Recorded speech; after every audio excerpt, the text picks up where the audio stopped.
so we can keep track of what we're doing. All right, so problem 5. Just as a preface, since this is part of a recording, what we're doing here is combining the techniques in SQL to extract data from a database with some of the data manipulation tasks that we've learned in Python. So when we run a query to the database, the output that we get is a list of tuples, where the overall list is the query results, and then the tuples are the rows from the table that we have selected. Okay, so for example, in this case, we have all orders in descending order. And then what we are asked to do is see only the orders from January 1997. And in order to do this, we're going to use a substring method. So a lot of that is built for us, but we have to kind of put the rest of the pieces together. So what you have highlighted, just so I'm clear, because I always get tripped up on this, what you had highlighted before, that is the tuple. Yep, this is that entire tuple. Thing is the tuple. Yeah, that highlighted piece is a tuple. So this shows the records for the orders. And I do a lot of scrolling in this assignment just to make sure. I think the database visualization is kind of helpful for us to see, because then we know, okay, that what we have in any given row taken from the orders table is the order ID, the customer ID, employee ID, order date, and shipper date. So that's what we're getting in each of these rows, right? So there we have those 5 items. And what we're aiming to do here is do a very precise selection that it only includes the January 1997 orders. Okay, so let's put together the query. Did that go okay for you? Yep. Okay, great. So I'll just add this in so we can get that part going. So we have select all from the orders table. We have to be precise about our capitalizations and things like that to make sure we match the database itself. And then we're going to order. This is a little funny because we have order, which is a SQL clause, but we also have order table. And then we're going to order these orders by the order date in descending order. And then, of course, we do, every time we do this, we do a fetch all, which is kind of like just showing us the results. Let me make sure I've run the pieces that I need in order to get this working. So I'm going to run this block to build the database. That takes a minute because it's large. Okay, there we go. That's done. And let's run what we have so far to see. Okay, so we're able to get that information, and that looks like what we want to see in the expected output. Okay. So then this is the piece that can be a little tricky. Maybe I'll leave this commented out and we can just explore what we have. So basically, we're going to need to create a list of all of those orders that are from January 97. And so what we would be looking for is basically 1997-01 is going to be an order from January 97. Okay, so it might be useful for us to just kind of figure out how we might be able to access that piece. So we know we're going to need to access this portion of each of the rows. So why don't I just try, let's see, for I in, we call this orders.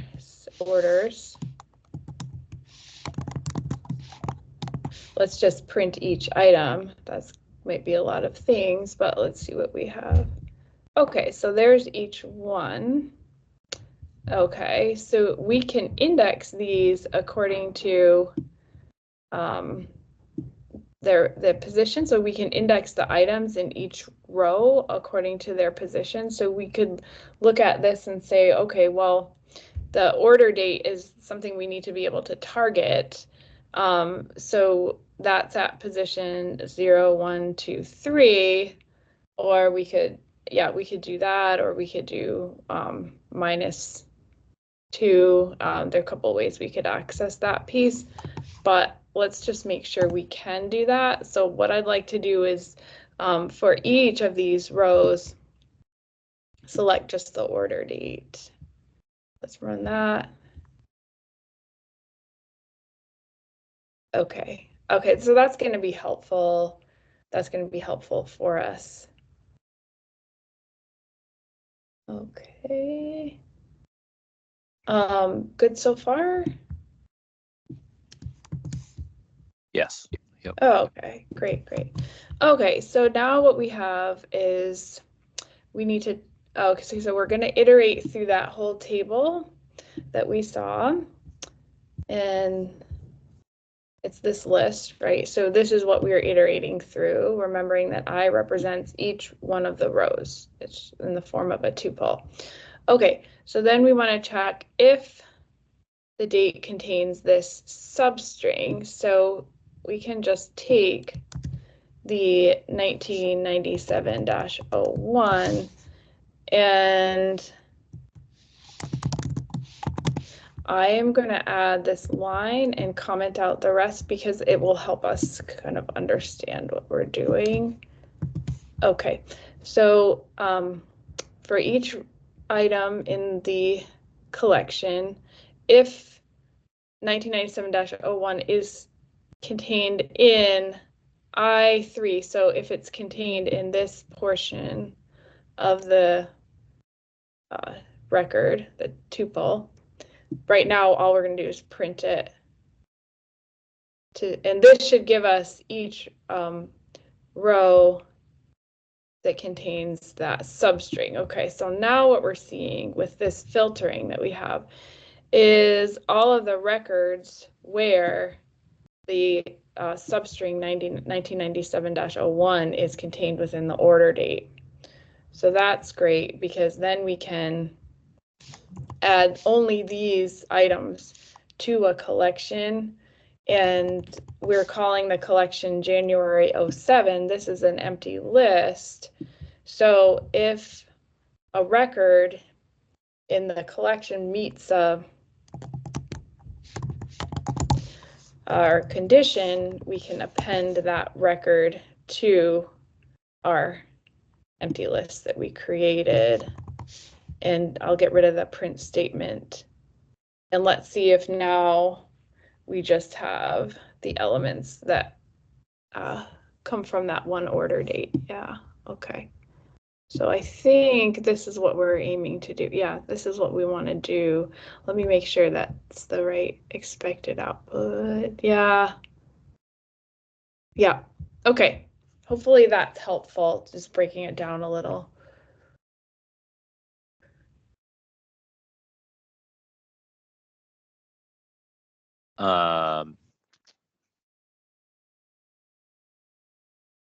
Sorry, can you explain the print statement at the very end?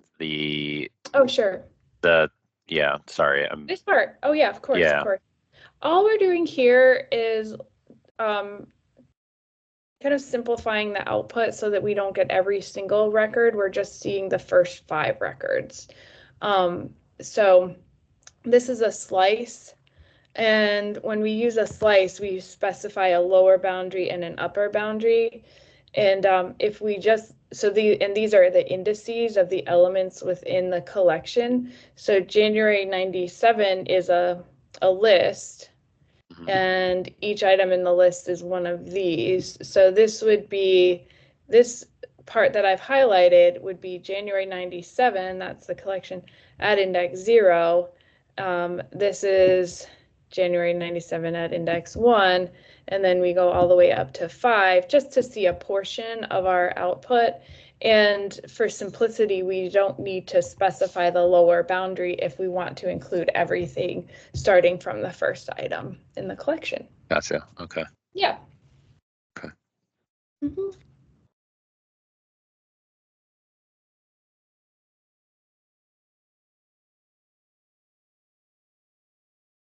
And sorry, can you go, I think you spoke to it already, so sorry for making you repeat yourself. No the problem. fetch all. Fetch all.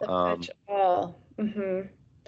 Yeah, the fetch all is what brings the records to our interface. It makes them visible to us. So basically we run the query, which executes the command, and then the fetch all, I think of it kind of like print, right? It's almost like printing our output so we can see what we have, making it more of a retrievable object in our Python program. Okay. And this is helpful because it then becomes a Python object that we know how to work with. And you wouldn't be able to do any of the functions below that if you didn't do the fetch all. Right, that's right. It basically makes the data accessible. So I think if we were to do like, let's see what happens if we set this query equal to a variable, and then, I don't know, let's just play with it and see what happens. I haven't done this, but it might be interesting to see what this outputs. Yeah, okay, as I suspected. A lot of times when we work with these different libraries, we can create an object, and it has a name, it has a memory location, that's what this part is, and it's stored in our workspace. So there's some kind of variable associated with the query that we just did, but obviously this is not an object that is in a usable form. So the fetch all takes this object and turns it into something that can be represented and reflects the characteristics of the data that we've retrieved. Rather than just being an object at a memory location, we then turn this into a Python data collection. So this basically makes the query into a Python data collection that we can work with. And is fetch all, is that coming from the SQLite library? Yes, exactly. Okay. Yeah. It's not a standard. Exactly right. Okay. This is a method that is only defined within the scope of the SQLite 3 library. Exactly. Yeah. Okay. Yep. Great. I know it's well over the time that you allotted for this. Is it possible that we could go through 6? Sure. We can look at 6. Let me make sure I fix that. Okay, so in 6, what do we have going on here? We're doing the inner join, which that's one of the more sophisticated queries that we've done.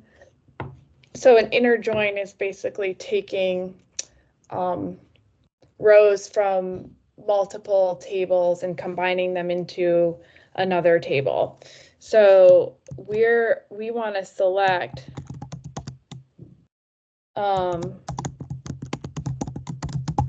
the customer names and the counts of their orders.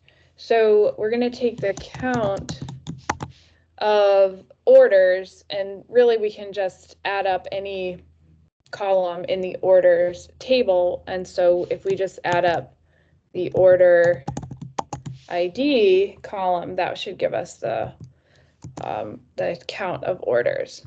So that's going to give us, let's just recap a little bit. Customer names along with the count of orders.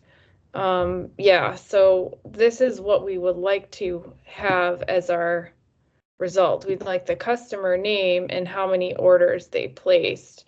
And this is doesn't exist anywhere in the database, so we have to kind of make our own new table. Okay. Okay, so then we usually, when we do a join, we select the elements that we want from one table, and then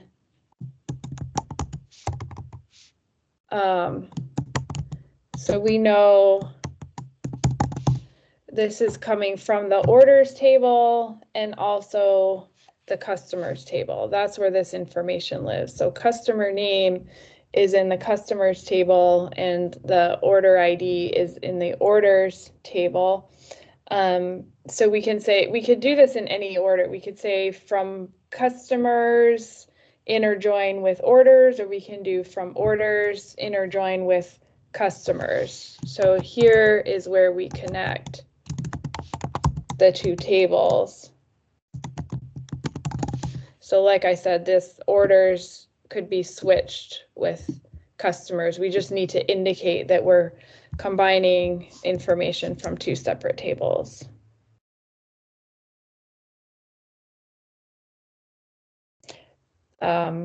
The next piece is how we match up the information in the two tables, because if we left it like this, then the rows would just be combined in whatever order they exist within the two tables.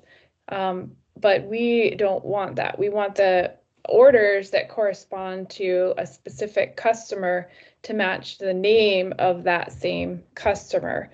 So in order to match the rows correctly, we need to notice what's the foreign key. We have customer ID in the customers table. We also have customer ID in the orders table. So we're going to use an on clause to connect the rows accordingly. So the customer name with a specific customer ID will be matched with the order for the customer with that same ID. So that's a key piece in an inner join. So here we do on.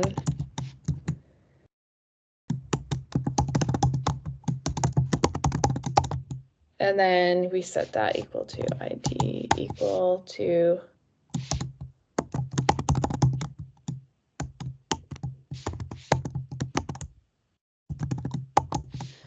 okay, that should be right.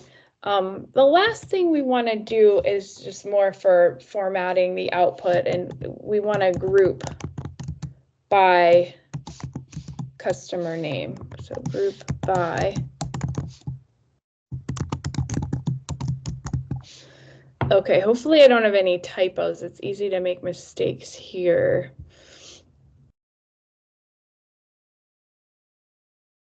Oh, looks like I must have gone over this before, or no, did I already have that part written? Oh, you're still in 5. Oh. I think you just overwrote. Oh, I just did. I did. Okay. Okay. Thank you. All right, let me get this into the right place. I'll solve that later. Oh, got it. Okay, so I scrolled to the wrong place, didn't I? So thank you for noticing that. Let me get the rest of this built.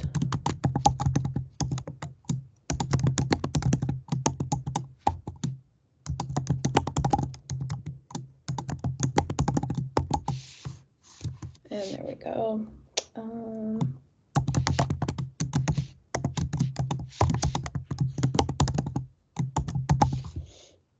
And of course, we'll do the fetch all. Let's have a look at what we have and make sure I don't have any typos, because I know that can be a challenge. Okay, does that look like what we want? I think so.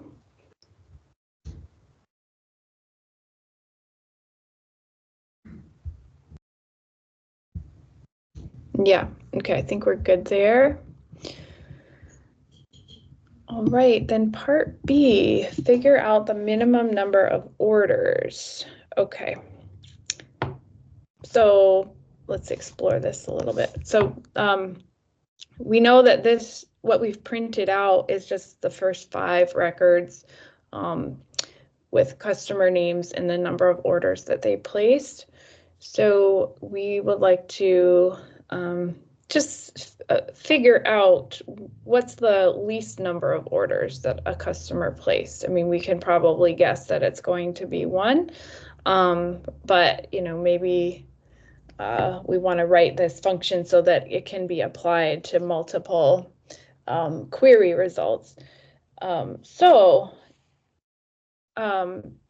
If we want to be able to access the number of orders for each of the records that was returned from our query.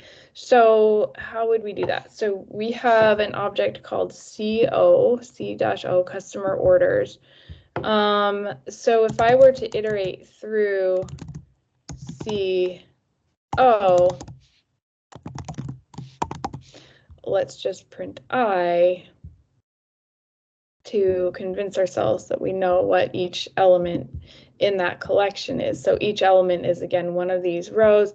I at index 0 is going to be the customer name. So let's convince ourselves of that. There's all the customer names. And then I at index 1 is going to be the customer number of orders that they placed. So now we can see our list. Here's the number of orders each customer placed. So our goal then is to find the minimum of those. And this will bring us back to Unit 1. We're setting up a boundary for the minimum. It's usually it's customary to set an extreme value for the minimum. If you're finding the minimum, you want to set a really high value. And then if you're finding the maximum, you want to set a really low value as the starting value, so that you can then compare each element in your collection to that starting value to make sure you are in fact able to find the minimum. So like we practiced, we're comparing the elements at index 1 with this maximum value that we've set with a starting point. We used the technique that we relied on in our first assignment, because we can't just apply a maximum function to this collection. I mean, we could if we changed it into a list of just the values, but we want to keep our rows kind of as they are, where we have the customer name and the customer order associated with it. So it would be hard to use the built-in maximum function. So instead, we iterate through and check all of the values at index 1 to find the minimum number. And then after doing this for loop and filtering through our collection, we should land on the minimum number of orders. So let's see, it should be 1. So we'll know we did it right if we got 1. It might be interesting to see the value. changing. So will that work? No, actually, I thought that's going to cause an error. Yeah, I'll avoid doing that. Okay, so we have the maximum, or we have the minimum value now. It's 1.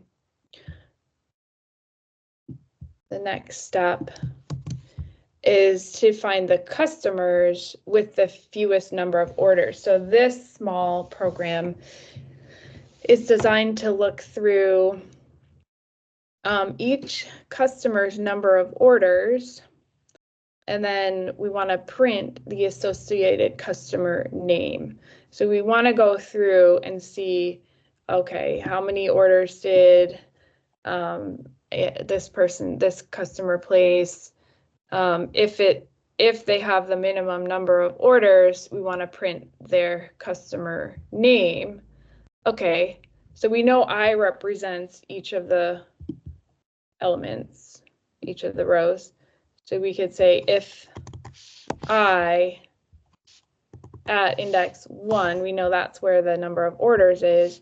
If that's equal to the minimum that we've already solved for, then what do we want to do? We want to print the customer name. And as we explored, the customer name is the value at index 0. So we should now have a list of all of those customers who only place a single order. And it looks like this is our collection. Okay, that one's a little more involved. There's quite a few techniques involved in that, but hopefully this gives a good example of basically how you can combine your queries with some Python filtering to access really specific information from a database. It's interesting because you could design a more intricate SQL query and do it all with using SQL. I think we start to notice with this assignment that there's overlapping functionality between the two. I think what would happen in say a workplace setting or a project setting is the analyst would just decide what they're most comfortable with, right? Like what do I want to rely on more, my SQL skills or my Python skills? Yeah, that's like the question that keeps coming in my head here. Yeah. Like, how would I approach this in a practical setting? Yeah. I guess if you were working with like a larger data set, are there advantages of using Python versus SQL in terms of like computer RAM usage or whatever? Like I see that a lot of times when we're in, I guess that's not, oh yeah, no, Colab has it, but like Replit has it too. Yeah, SQL is going to be more efficient, but I don't think it would matter too much because if you run a query to a database, you're going to get a subset of the database anyway. I think if that subset is still a very, very, very large collection, adding a Python program that has a lot of operations would diminish your program efficiency. But I think if you pull a collection of data from a query from a database and it's relatively small and you want to do something somewhat specific to that data, then there wouldn't be any issue using Python for that. And there will be times when you'd reach the limits of what can be done with SQL, and then you'd need to rely on some other tool like Python. Yeah.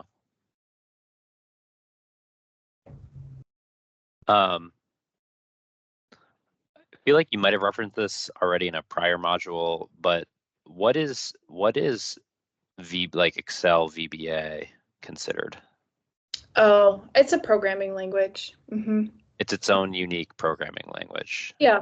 Mm-hmm. Okay. I would say so. Yeah, and I don't think I have talked about that before. Okay. So VBA, you would see if you worked with VBA, very similar logic to what we've been doing with Python. It's just that the syntax is a little bit different.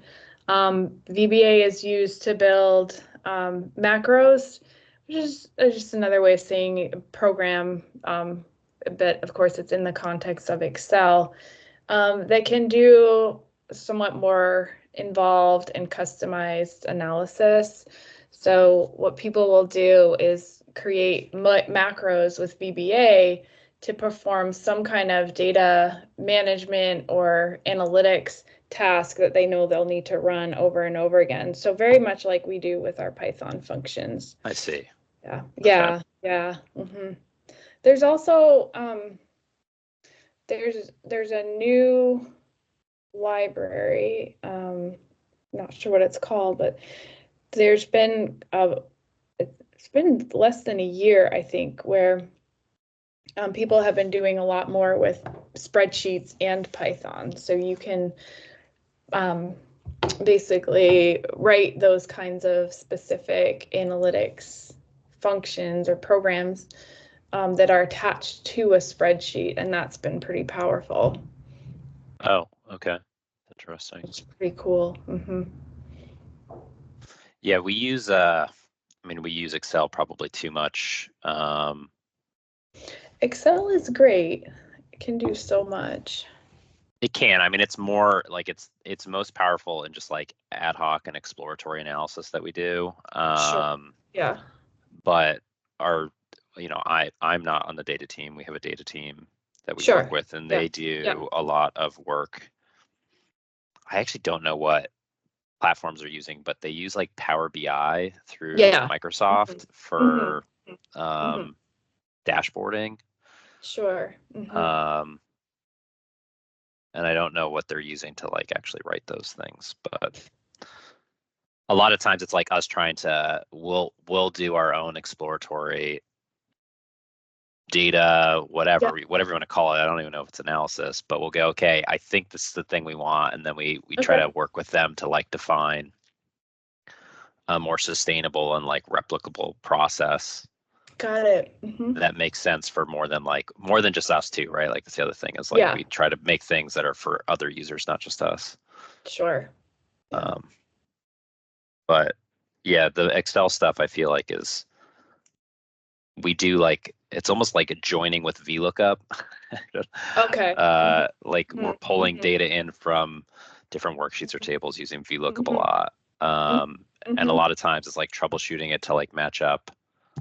Like in order for VLOOKUP to work, you have to get it almost exact, right? It has to be like very exact in terms of like the way the cell is structured and the way and like that can be the most frustrating thing because you're like, I don't actually know what's going on. I thought I translated to a text or I concatenated it to be a single string. I don't know. So that's like the funny stuff that we do, but. Yeah, I think. Yeah, it's so interesting with organizations. The systems tend to be relied on for long periods of time, right? And it's hard to set aside the time to update a process or a workflow, right? Everyone gets used to the same kind of system, and then nobody wants to overhaul, even if there's a better way. I see that all the time. Yeah, insurance is like a pretty typical place to be like, if it ain't broke, don't fix it type of deal. Right. And you're like, but is it actually working? Has anyone actually asked that question? But yeah, it's hard. It's hard to get the time to like do it. We actually have a new head of analytics guy who's doing a consulting assignment across like the entire organization, and we just had a interview with his consultants, and it was funny they were like, well, how do you use data? And I was like, I was like, I want to use data like this, but like I don't even know what applications of data there are because there's too much of it and it's so unstructured. And I know that there's better ways of doing it, but it's like no one can even tell me those things. So I don't know. It's just like funny when you have those interviews and you're like, it is. I was like, I'm sure there's better ways of doing this. I don't know quite what that means because I haven't had the time or space to like do it, but yeah, exactly. Anyway, sorry, I'm talking here. I know you probably have to go. That's pretty interesting. I'm gonna just share something in the chat. So a lot of companies, a lot of businesses use DataCamp to kind of upskill. And maybe you noticed that we have access to DataCamp through this course. We'll rely on it a little bit more towards the end of the class, but they're very nice about giving a free academic license for 6 months. And there's a course called Python for Spreadsheet Users, which you might find interesting. And it uses pandas, which we're going to be getting into. So there's not a lot of, there won't be a lot of new stuff to do. It just goes over kind of how to connect a spreadsheet to or workbook to a Python program, and then do some kinds of manipulations with that data that are really better done in Python. They're not quite as easy to do in Excel. So that might be interesting for you. And also other students in the class. When we get to the end of the class, I usually offer several options for a final experience. It's not a final exam, but it's more like a final project with some additional learning opportunities that you can kind of customize. So we'll have a chance to explore some of those offerings in DataCamp. This one might be interesting for you. So have a look and see what you think. When you're doing conceptually this spreadsheet and you're connecting to Python though, you personally have a desktop application for Python, right? Or are you going to a cloud open source platform? Yes. Yeah. It can be done in a local application. That's more common. I suspect people would use VS Code. It can be done in Colab for sure. Yeah, I think this is great. I need to, for data security issues, I need something that's going to be fully on my local. So I'd recommend looking at, it depends on how much space you have on your device. I usually don't ask people to download Anaconda. That's a launch pad that contains a lot of local programs that you can use to write and run Python. It just takes up a lot of space. Okay. Yeah. I mean, I wonder, I can probably ask somebody on a colleague who we might have access to something already. It's just, VS Code is free. It's open source. Okay. Yeah. Yeah.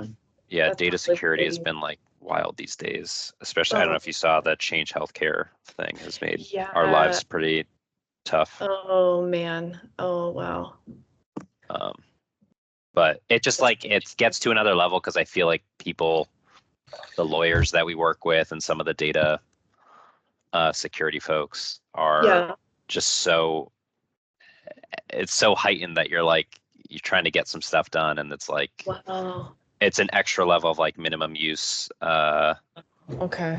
They're like, do you really need the data? And you're like, well, I kind of want to you can't even be like, oh, I want to kind of learn about this, right? It's like you have to have a very specific business reason, which is fair, but it's just funny. It's not like it used to be. I used to be able to access almost every single database. Wow. And that maybe was a bad thing, but I knew the rules around it, but now it's like I can't even. get access to like sales data is a tough thing to even get at though. It's weird. It's weird, but I get it. It's a weird world we're in these days. I know what you're saying. So I work with a number of students in the people who might be interested in the insurance industry, and we try to build projects that are realistic. And when we have 4 companies who are our partners, and they won't give us any data. So I thought, all right, well, they won't even de-identify it for you. No. I haven't been able to get any, so I'm just using Kaggle data, which is a good data. Kaggle is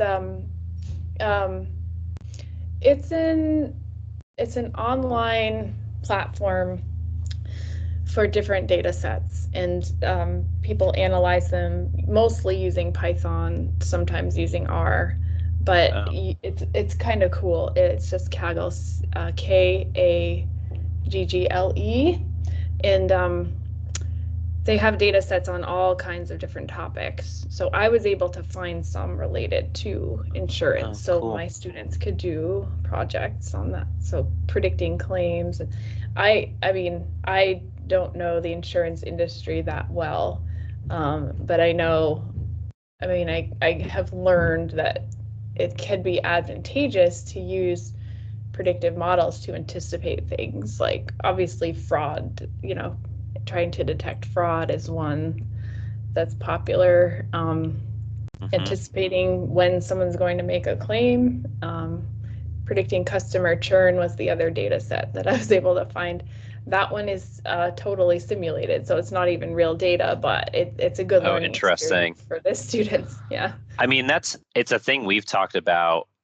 I've talked about with my boss is like, how can we leverage like students or like academics to like help us do more robust like analysis. Like I do a lot of assessments, both like qualitative and quantitative, and the churn thing I think is a really important one. Like, how do we really define the value of a product, particularly in the way that it helps retention? So how it reduces churn? Because like a lot of people look at a product and they go, well, it's really break even on like a pure financial basis, right? Like if you just look at it purely on like a cost basis, it's break even or it's even at a loss. And so what a lot of times I want to look at is like, well, how is it creating longer customer relationships that we can better rate, right? The longer we have a customer, the better we can rate their risk and the more money we make on them over time.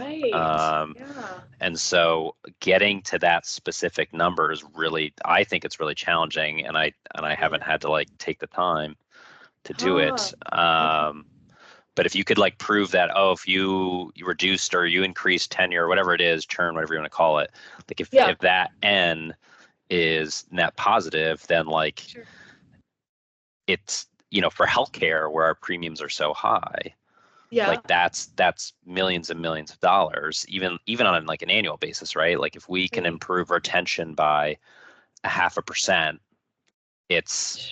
that's on $1 billion a year.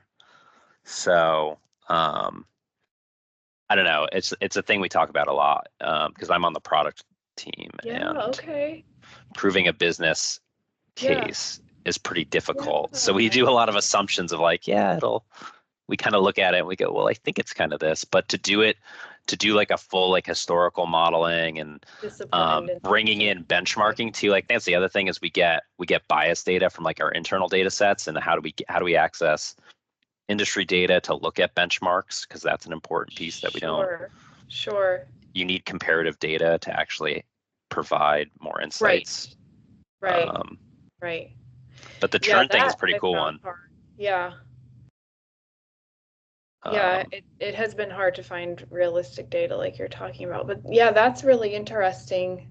It's great to get your perspective on that. And churn based on market segment too is a big thing, right? So it's like we work in Medicaid, Medicare, and commercial, and the commercial has individual, small groups, mid-market groups, which are employers who are like below 100, and then you have 100 plus, and then you have like jumbo groups, and all those have different experiences and purchasing decisions. So when you're looking at that customer data, it should have, I would hypothesize that it would have unique churn rates and risk levels and how much it costs to administer, right? So like the cost of administering plans is different. That's why we package them differently in those market segments. We usually allow for more customization at the higher end versus the lower end.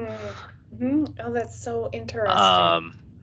And like another big thing is, I don't know if you've probably heard about Medicaid redetermination. It's across the U.S. But you had all these people during COVID who stayed on Medicaid because they were allowed to. Of course, but then they took that away and said, okay, you need to go back into the individual market if you make above a certain amount of money. Right. And so that's been happening over the past 18 months. And it's interesting to see that population kind of like come back into the individual market and how their purchasing decisions are, right? Because like they were getting healthcare for free. Yeah. And now a lot of them still get it subsidized, but they all get at different levels too. That's the weird thing, is like, the subsidies aren't static. Like you're getting it at each, if you're 200% of the federal poverty level, 3, whatever, there's like all these tiers. And so like at what level of subsidy do people start actually having like more consumerism versus like if you're getting 95% subsidized, you're probably going to choose the best plan that fits you, right? Versus like doing a real like cost benefit analysis, even though people aren't effective at it, but like being like, okay, well, what kind of healthcare do I need? And do I need this network, or do I like Blue Cross or whatever? There's like different purchasing decisions that come in. Sure. So all that stuff's really interesting. There are like studies out there, but there's so much of it that it's hard to like trust which one you want to go with. And I don't have time to do like a meta-analysis on all these studies.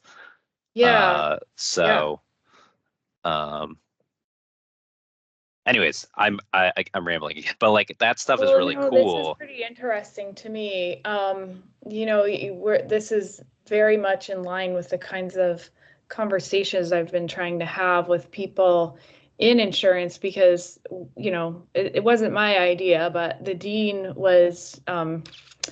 of Eisenberg felt that it would be important for us to have relationships with insurance companies because there's so many employment opportunities in the area for our students. Most of our students stay in Massachusetts, or there's Hartford and there's New York. But it's been a really fascinating exchange of knowledge, and I'm just seeing how much opportunity there is to use some of these modern methods and predictive analytics. And the new technologies that are being used are going to generate more data. We don't have any partners in the health insurance space, so we're hoping to add more. Feel free to spread the word within your company, because it's gotten pretty big, this Insurance Academy. Did I send you the invitation? I don't think you sent me it. No. Okay. I mean, feel free to send me that stuff. It'd be helpful to have some more like formal information about it. That way I can talk with some people. Sure. Yeah. And I think Mass General, I work for Mass General Brigham and I work for the health plan, but Mass General Brigham is the largest employer in the state of Massachusetts. So they have, we are trying to be, we're owned by a health system, which is unique, and we're trying to become more of these what they call a payvider. I don't quite know yet what that means yet, but like I think there's some, like Kaiser Permanente is kind of like a payvider, and UPMC in Pittsburgh is a big one. But I also worked at Point32 Health before that too, which they're the second largest in the state. So it's funny, before I was working with someone who got I think they got like a professional certificate through DataCamp. And it was really interesting. She was a physical therapist, I guess she was like really done with being a physical therapist, so she was trying to pivot into becoming, going into a data career. Yeah. And she did a data camp thing, and I hooked her up with somebody over that I knew because I worked with a lot of people on the analytics team there, and she got a job. It was like I was actually a little surprised. I was like, oh my God, you actually did. Yeah. But I was so happy for her because I was like, all right, once you get in it, like I think you can really build a really powerful career. You have to do, it's hard work, but it's a lot of work. Yep. But I mean, Data Camp has really been trying to be the go-to analytics certificate. And they're adding more content all the time, so that's been good to see. Cool. I just sent you our slides in case you want to look it over. Yeah. And I should have the invitation to the event here. It's open to anyone. Get that for you too. Did you send that to the UMass Gmail? I just sent it in the chat here. Oh, you did? I missed that. Oh, sorry, I did miss it. Okay.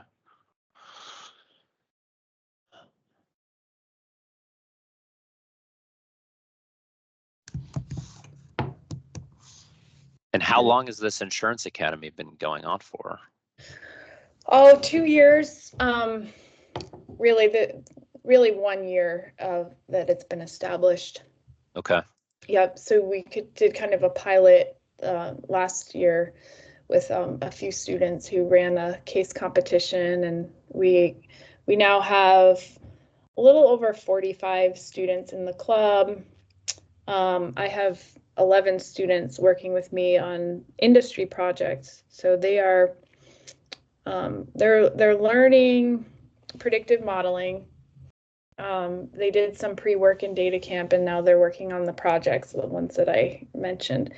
And then we've set them up with each of the teams has an industry mentor. So someone kind of like you who knows the industry, not necessarily familiar with the analytics techniques, but can give them a sense of the value of their analysis, how it could be useful, and what kinds of actions could be done with their results. So, if they find out, for example, that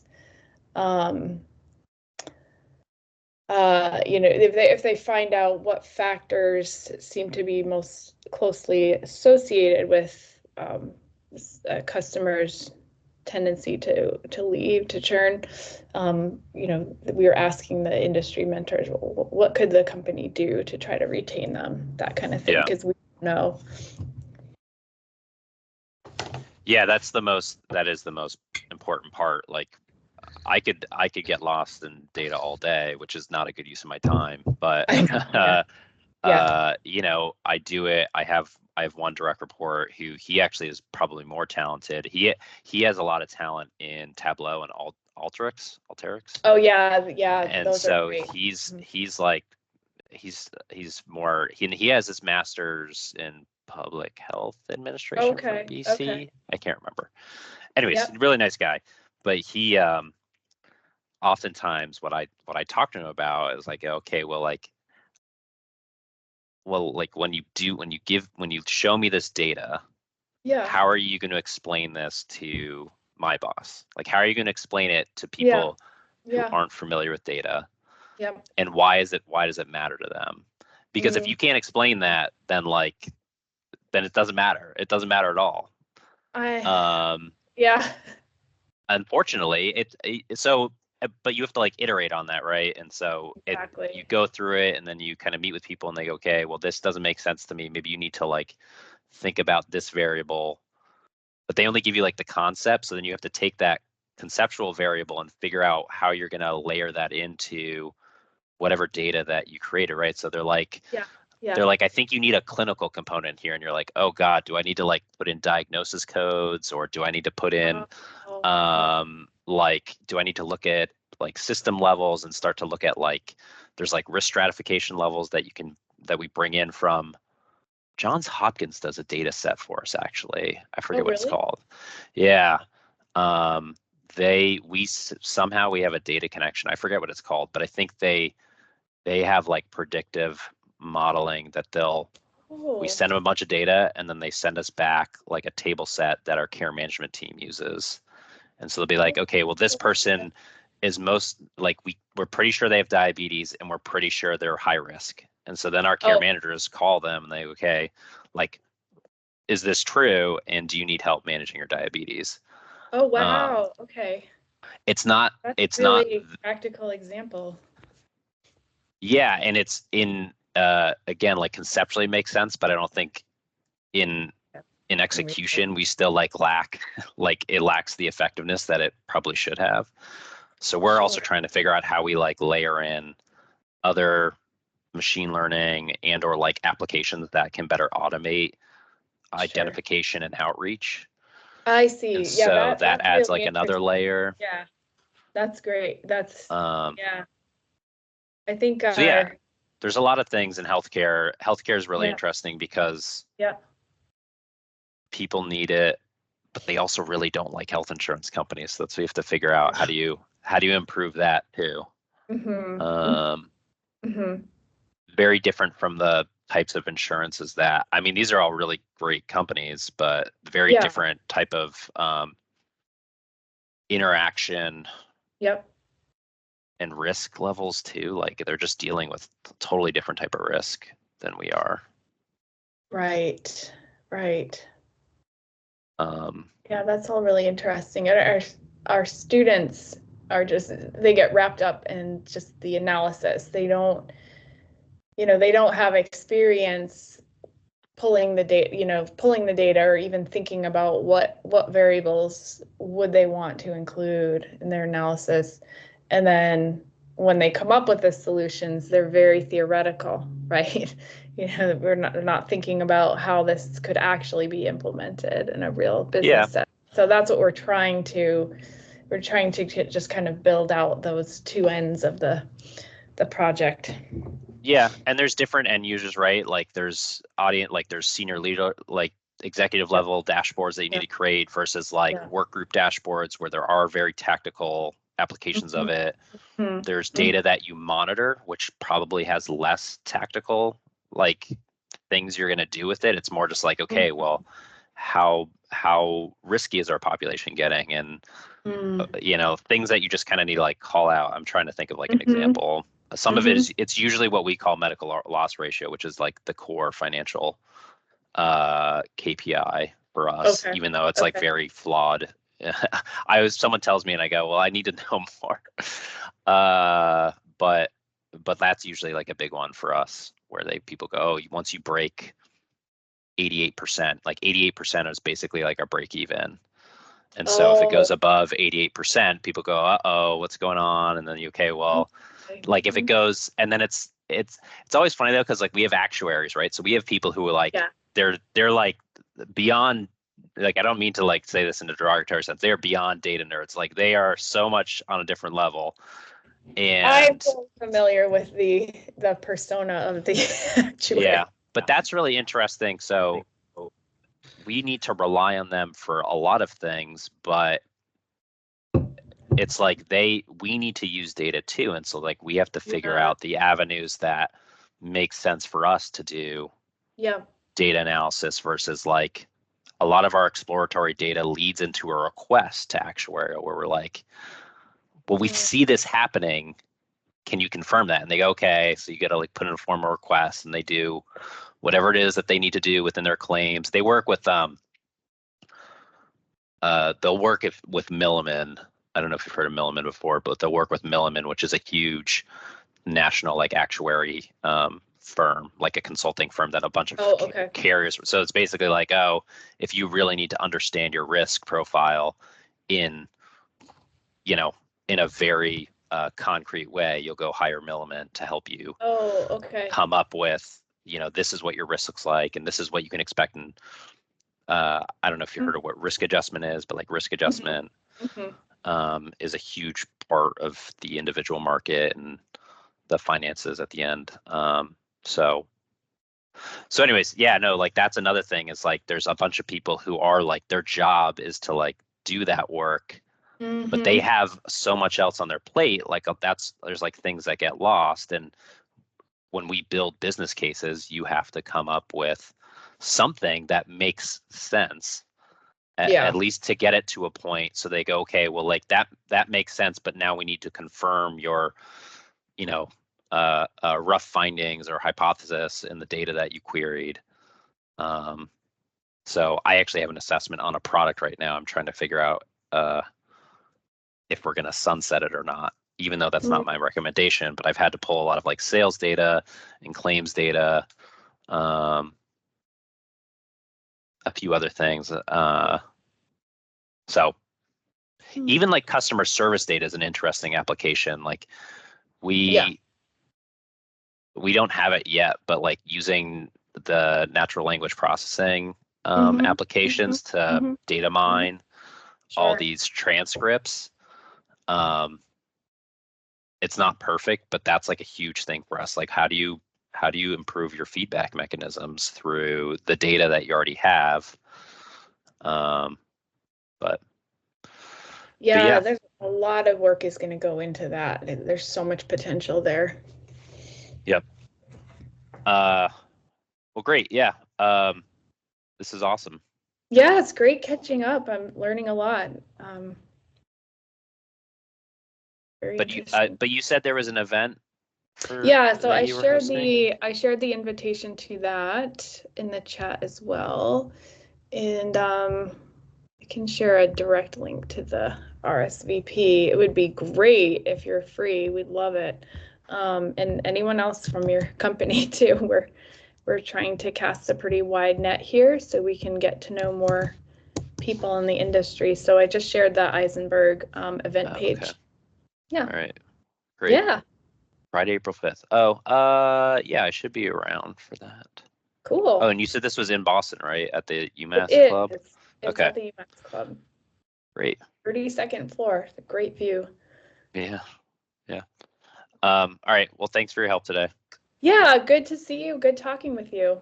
Have a good rest of your Sunday. You too. Bye. Bye.